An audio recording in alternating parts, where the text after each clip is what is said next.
I'm sitting across from Elena at our dining table, the same table where we celebrated our 5th anniversary just 3 months ago. The evening light filters through the window, and I can see her hands folded, her eyes avoiding mine. Ryan, She pauses, takes a breath. I need space. Just for a while. My chest tightens. Space? What do you mean, space? I need to figure some things out, she says, still not looking at me. About myself. About what I want. What are you talking about? Elena, what's wrong? My voice cracks slightly. Did I do something? No, it's not you, it's me. I need time alone. I replay the last few weeks in my head.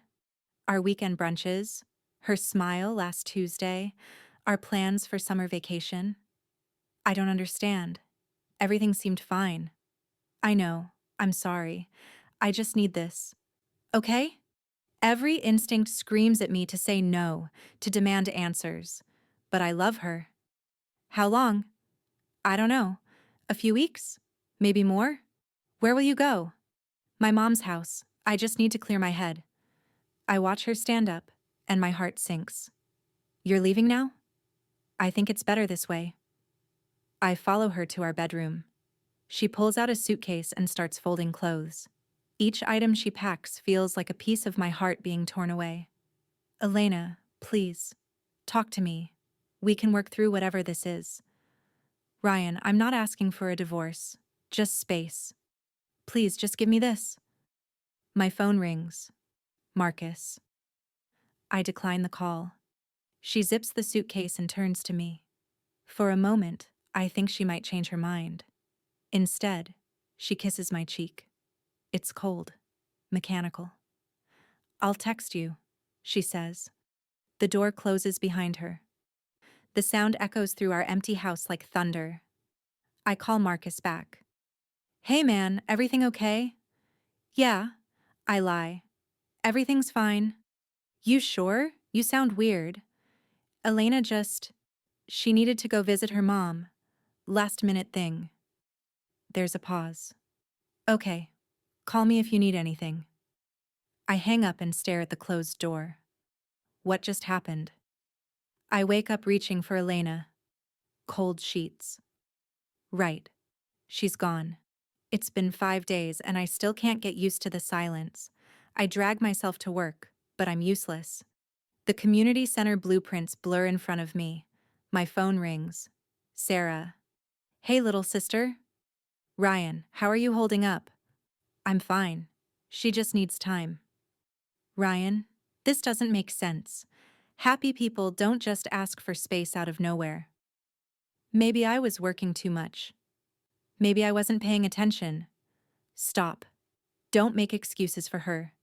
Something's off. Sarah, please. I don't need this right now. Fine. But I'm calling you every day whether you like it or not.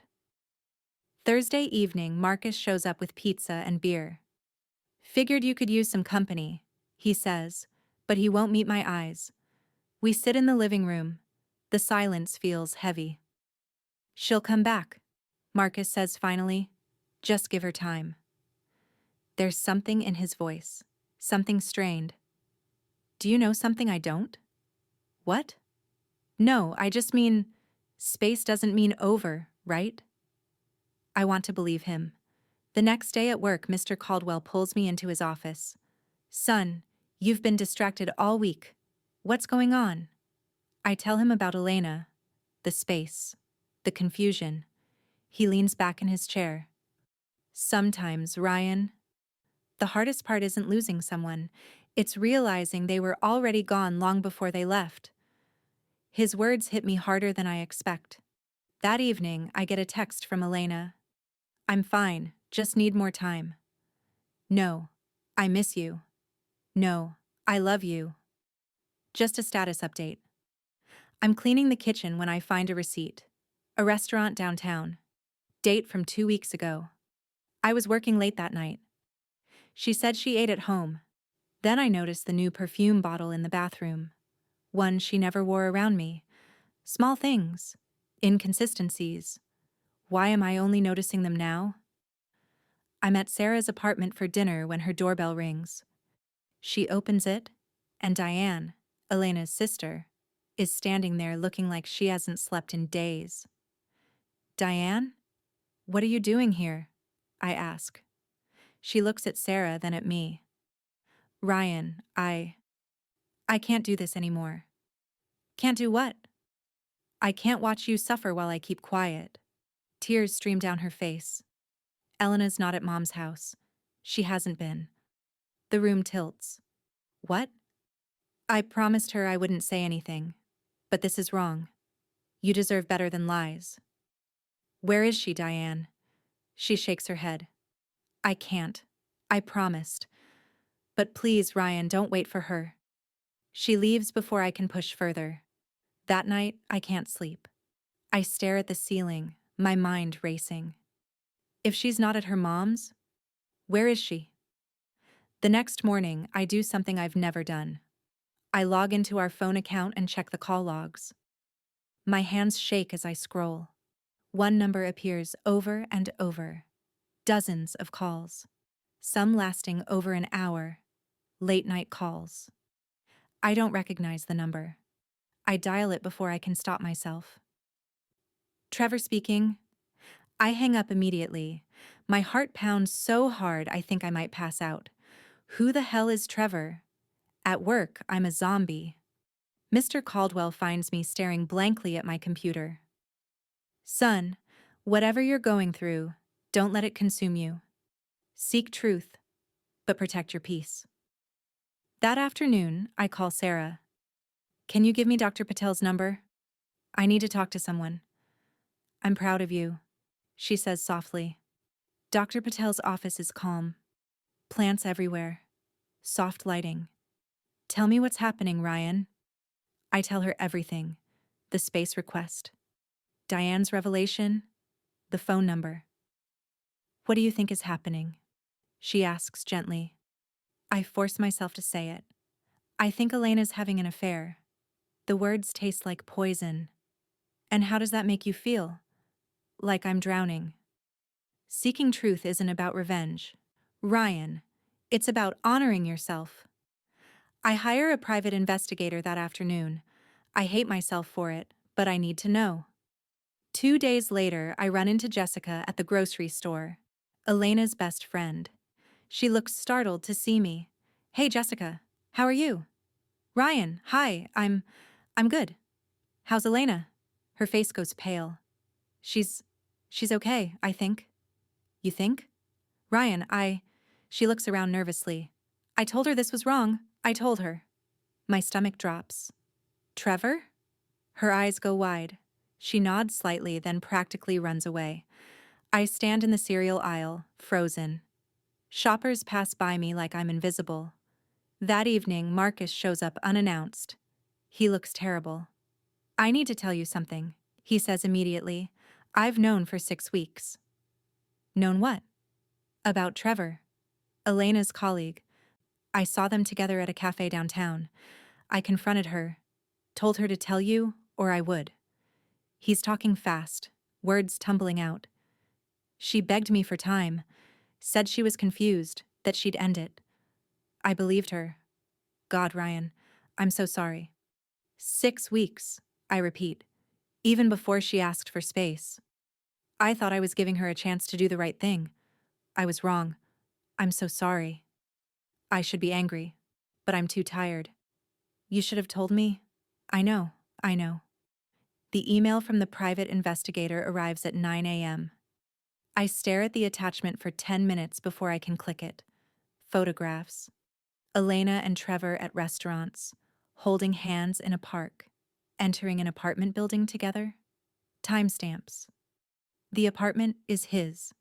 She's been living there. Text message excerpts. My hands shake as I read them. Ryan's so suffocating. I need this. You're the obstacle, but not for much longer. I've never felt this alive. I close the laptop before I throw up. Sarah comes immediately when I call. She reads the report, then holds me while I finally break down. What do? I ask through tears. You protect yourself. You get a lawyer. You document everything. The next day, I meet with Patricia, an attorney Sarah recommended. This is solid evidence, Patricia says, flipping through the report. Infidelity strengthens your position, but I need to ask, what do you want? Revenge or resolution? I don't know. Think about it. We'll proceed when you're ready. That evening, I text Elena. I miss you. Can we talk soon? I'm ready to work on whatever you need. Her response comes within minutes. I miss you too. I think I'm almost ready to come home. Just a bit more time. The lies come so easily to her now. At my next session, Dr. Patel asks, how are you feeling about what you discovered? Numb, angry, sad, all of it. You're mourning, Ryan. Not just the marriage, but the person you thought Elena was. That person may never have existed. 6 weeks after she left, Elena texts, can I come home? I figured things out. I want to fix us. I respond, of course. I've been waiting. It's not entirely a lie. I have been waiting. Just not for reconciliation. She arrives Saturday afternoon, looking radiant, glowing, while I've been dying inside. Ryan, she says, embracing me. I hug her back stiffly. I'm so sorry. I was so confused. But being away made me realize how much I love you. How much I need our marriage. I'm glad you're home. We sit on the couch. She takes my hands. I want to start over. Maybe counseling? I'd like that. Over the next few days, I watch her carefully. She jumps every time her phone buzzes, takes calls in another room. I see guilt flash across her face even as she smiles at me. I say nothing. I've learned patience. Wednesday evening, we're making dinner together. Her phone rings on the counter. Trevor's name flashes on the screen. Our eyes meet. Who's Trevor? I ask calmly. A colleague, probably about work. Answer it, I say, on speaker. The color drains from her face. Ryan, that's weird. Answer it, Elena. My voice is steel. She doesn't move. The phone stops ringing. The silence is deafening. How long have you known? Elena whispers. Long enough. Long enough to watch you lie to my face for days. Ryan, I can explain. Explain what? That you've been living with him? That you called me suffocating? That you planned your future together while wearing your wedding ring? Her eyes go wide. You read my messages? Does it matter? You violated our marriage. I violated your privacy. Which wound cuts deeper, Elena? I pull out the investigator's report, watch her face cycle through shock, anger, fear. I've already met with a lawyer. I'm filing for divorce. Ryan, no, please, I made a mistake. I was confused. You weren't confused. You were selfish. It was a fantasy. It didn't mean anything. It meant everything. What about Trevor? Does he know you came back here? That you were going to keep him on the side while enjoying our comfortable life? Her silence is all the answer I need. You weren't choosing me, Elena. You were hedging your bets. The doorbell rings. Sarah walks in as planned. Elena looks between us. You set this up. You need to leave, I say. Now. Ryan, please, I love you. I made a mistake, but we can fix this. The woman I loved wouldn't have done this. Marcus arrives next, here to make sure she leaves without incident. Elena looks around our home one last time. I did love you, Ryan. Maybe you did, but not enough. Not the way I deserved. As she packs her suitcase, for real this time, I feel strangely calm. The worst has happened, and I'm still standing. The next few weeks blur together.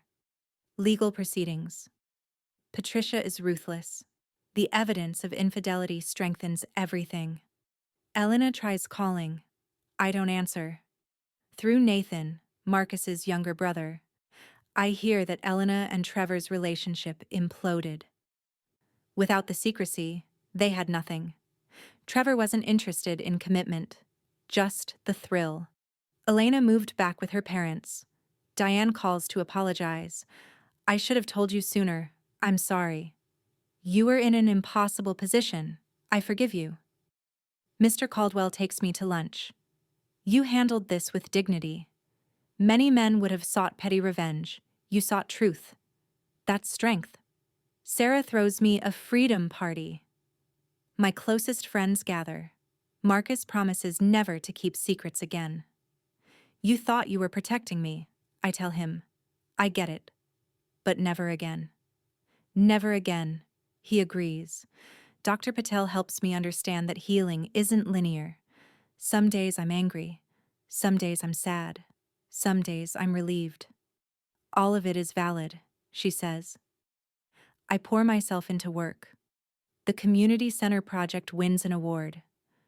I start seeing possibility instead of loss. 4 months later, I run into Elena at a coffee shop. She looks smaller somehow, diminished. Ryan, she says softly, can we talk? Just for a minute? Against my better judgment, I agree. I'm in therapy, she tells me, trying to understand why I destroyed everything. I say nothing. Trevor was a fantasy, an escape, but ordinary with you was extraordinary. I just couldn't see it. Why are you telling me this? I need you to know I understand what I lost, that my actions had consequences. She looks genuinely remorseful. Part of me wants to say something cruel, but looking at her, I feel nothing. I hope you find yourself, Elena. I hope you become someone you're proud of. But that journey doesn't include me. Tears stream down her face. I know. I just wanted to say I'm sorry. You deserved so much better. I did. And now I'm giving that to myself. As I walk to my car, I feel lighter. Closure isn't always dramatic. Jessica emails apologizing. I respond kindly, but briefly. That chapter is closed. Nathan becomes a friend. We grab beers occasionally. 2 men learning that survival is its own victory. Nearly a year later, I'm in my renovated home office, looking at blueprints for a women's shelter. Turn your pain into something meaningful, Sarah had said. I'm dating casually, learning to trust my instincts again. There are red flags I'll never ignore again. Mr. Caldwell retired. I took over his major clients. Work fulfills me in ways it never did before. Marcus and I rebuilt our friendship. He's my best man when Nathan gets engaged. Dr. Patel and I have our final session. You came in broken. You're leaving whole. That's rare, Ryan. I think I had to break to rebuild myself correctly. Diane and I maintain cordial contact. Christmas cards, occasional check-ins. Elena, I hear, is doing better. Single. Focused on her career. I wish her well from a distance. The divorce finalizes on a Tuesday. I expected to feel something dramatic. Instead, I feel peaceful. That evening, I'm at Sarah's art show when I meet Claire, a journalist writing about emerging architects. We talk for hours about design philosophy, how buildings shape human experience. Coffee sometime? She asks, to continue this conversation? I'd like that. Driving home, I think about Elena's request. I need space. She wanted space for a fantasy. Instead, she gave me space to discover my worth. My phone buzzes. A text from Claire with an article about sustainable architecture. I smile. This is what genuine connection feels like. I pull into my driveway and sit for a moment, looking at my home. Elena wanted space, and when she came back, nothing was hidden from me anymore. Not her betrayal, not her lies, but also not my own strength, not my capacity to survive and rebuild. Sometimes the worst thing that happens becomes the catalyst for becoming your best self. I step out of the car and walk toward my front door, toward my future, toward whatever comes next. I'm ready. The end.